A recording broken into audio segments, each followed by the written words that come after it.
21 bob. Bu ishlardan keyin Hazreti Ayso Tiberiya ko'lining bo'yida shogirdlariga yana bir qitim ko'rindi. Bu qitimki ko'rinishining jarayoni mundaq bo'ldi. Simon Petrus, qo'shkizak deb otilgan Tomas, Galilidagi Kanaliq Natanyel, Zebediyning o'g'illari va boshqa ikki shogird birga edi. Simon Petrus: "Men beliq tutqili boraman" dedi. Ko'pchilik: "Bizmi sen bilan birga boramiz" deyishdi. Ular tashqariga chiqib, kemaga o'tirdi. Lekin kechichi hech narsa tutolmadi. Tong otganda Hazreti Ayso suv bo'yida turadi. Biroq shogirdlar uning Hazreti Ayso ekanligini bilmadi. Hazreti Ayso: "Bolalar, sizlarda beliq yo'qmi?" deb so'radi. "Yo'q" deb javob berdi ular. "To'rni kemining o'ng tarafiga tashlanglar, ondan tutolaysizlar" dedi Hazreti Ayso. Ular to'rni shu yoqqa tashlab, shundoq ko'p beliq tutdiki, hatto to'rni tatib chiqara olmay qoldi. Hazreti Aysoning yaxshi ko'rgan shogirdi Petrusqa: "Bu Rabbimizg'u" dedi. Simon Petrus uning Hazreti Ayso ekanligini anglab, selivatgan chopunini kiyib suv sakridi. Qog'onlar qirg'oqdan ancha yiroq emas, taxminan 100 metrcha yiroqlikda bo'lib, beliq bilan to'lgan to'rni kema bilan tatib qirg'oqqa keldi. Ular qirg'oqqa chiqqanda, yog'och ko'mirdan yiqilgan ustida beliq bor gulxonni va nonni ko'rdi. Hazreti Ayso: "Endi tutgan belig'inglardan akilinglar" dedi. Simon Petrus kemaga chiqib, to'rni qirg'oqqa tatib chiqadi. To'r cho'ng beliqlar bilan to'lgan bo'lib, jami 153 beliq bor edi.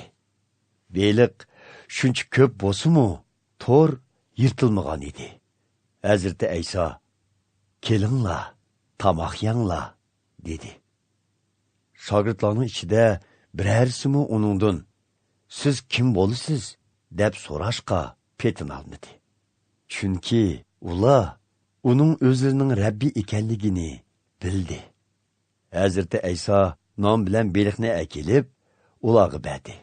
Mana bu Hazreti Aysoning o'lgandan keyin tirilib, shogirdlarga 3-chi qitimqi ko'rinishi edi. Tamoqdan keyin Hazreti Ayso Simon Petrusdan: "Yuhanna o'g'li Simon, sen meni buladimmi cho'nqur so'yamsan?" deb so'radi. "Shundoq Rabbim, mening sizni so'ydiganligimni siz bilasiz" dedi Petrus. Hazreti Ayso uningga: "Undaqda qo'zlarimni o'tlat" dedi. Ikkinchi qitim yana uningdan: "Yuhanna o'g'li Simon, meni so'yamsan?" deb so'radi. Petrus yana: "Shundoq Rabbim, mening sizni so'ydiganligimni bilasiz" dedi. Hazreti Ayso uningga: "Undaqda qo'ylarimni boq" dedi. Uchinchi qitim yana: "Yuhanna o'g'li Simon, meni so'yamsan?" deb so'radi. Petrus Hazreti Aysoning bu savolni 3 qitim so'rganligiga ko'ngli bir qisma bo'lib: "Rabbim, siz hammani bilasiz, sizni so'ydiganligimni bilasiz" dedi. Hazreti Ayso uningga: "Undaqda qo'ylarimni o'tlat.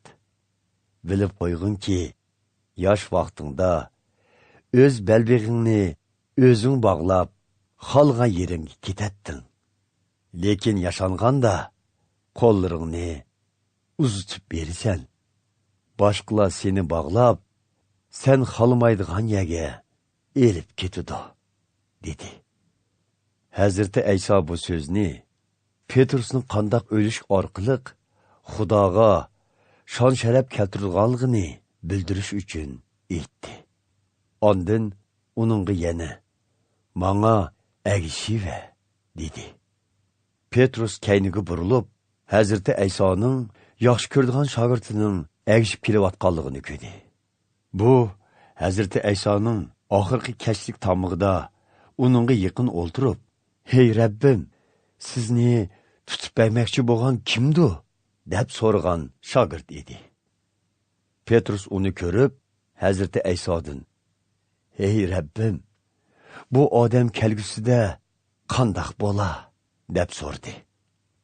"Agar men qaytib kelguncha uning hayot bo'lishini xohlasam, buning sen bilan nima munosabati bor? Manga agishiva", dedi Hazreti Ayso uningga. Buning bilan qarindoshlar orasida helqi shogirdning o'lmaydiganligiga doir gap tarqaldi. Lekin Hazreti Ayso Petrusga u o'lmaydi demagan edi. Faqat agar men qaytib kelguncha uning hayot bo'lishini xohlasam, buning sen bilan nima munosabati bor degan edi. Bu ishlarga guvohlik berguvchi hamda bu ishlarni xotirlaguvchi ana shu shogirddir.